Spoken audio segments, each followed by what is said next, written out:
to say that unlike Helen, who dressed like a Republican, I wanted to show Obama, if he's watching, that I throw him a curve and dress like a hippie. So because we are nonpartisan in the Rhode Island Tea Party, we espouse conservative principles.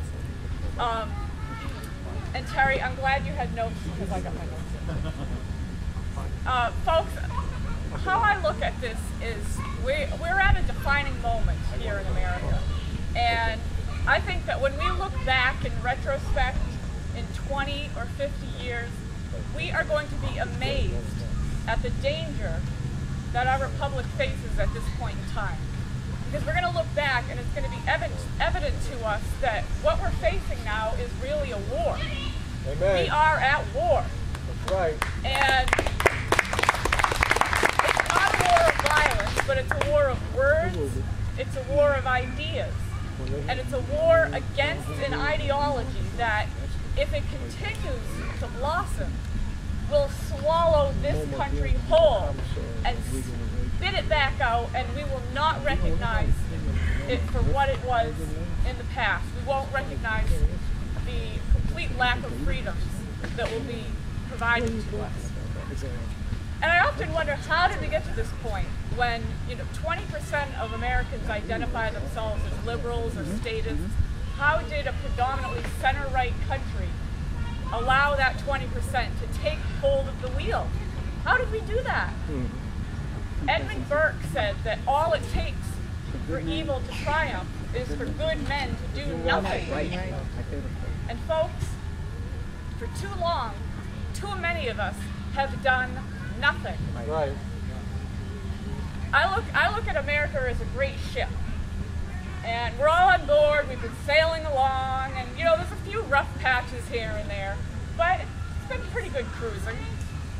So we get our deck chair, we order our pina colada, we sit back and enjoy ourselves, and we're watching the kids, and listening to the iPod, and a few people come along and they say, hey, you relax, I'll go steer that ship for you. Oh, and by the way, you people that didn't order pina coladas, they're on the house for you. And so we sit there and we're like, a little irked that I paid for my pina colada, but hey, it's a nice day and I'm in my deck chair and whatever. So you just sit back and you let that crew steer the ship. But the problem is, they're steering the ship in a new direction. And they're doing it, they start slowly doing it, but then they look and they say, hey, nobody's paying attention to what direction we're going in.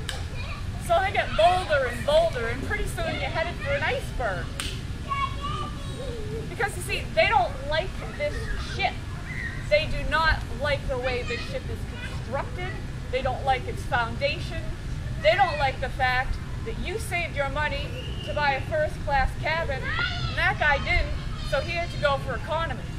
So they want to destroy the ship so that we're all forced into the lifeboats, because they think, too bad if we're all in lousy accommodations, if we're all in the same lousy accommodations.